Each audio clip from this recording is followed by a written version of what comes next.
В сентябре прошлого года был объявлен старт масштабного проекта Всенародной премии «Гордость Якутии». Это проект, в котором рассказывает о людях труда, науки, образования, искусства, культуры и спорта.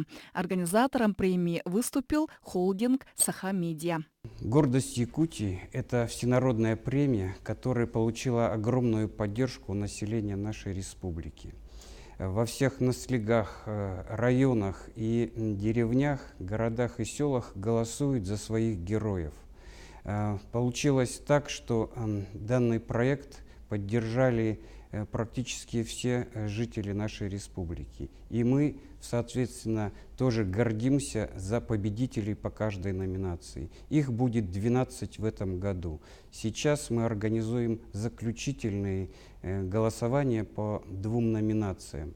К 1 декабря мы будем знать всех героев нашей республики, которые являются настоящей ее гордостью. В рамках Года добровольцев России на днях стартовал сбор заявок в 11-й номинации премии «Гордость Якутии» «Доброволец». Номинация «Доброволец» пройдет в 2 этапа, а голосование за кандидатов стартует 29 октября. Хочу отметить, что в номинации могут принять участие волонтеры, сопровождающие культурные массовые мероприятия, одиночные добровольцы, меценаты, то есть все те, кто своим добровольным трудом и упорством улучшает жизнь простых людей.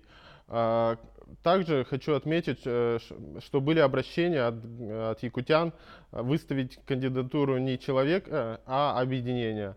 К сожалению, наш формат не позволяет так сделать, поэтому я рекомендую в таких случаях выделить одного человека из команды и, если он хочет, перечислить тех, с кем он сотрудничает. 30 ноября завершится голосование за премию «Гордость Якутии». Так, последней номинацией премии станет номинация «Новатор».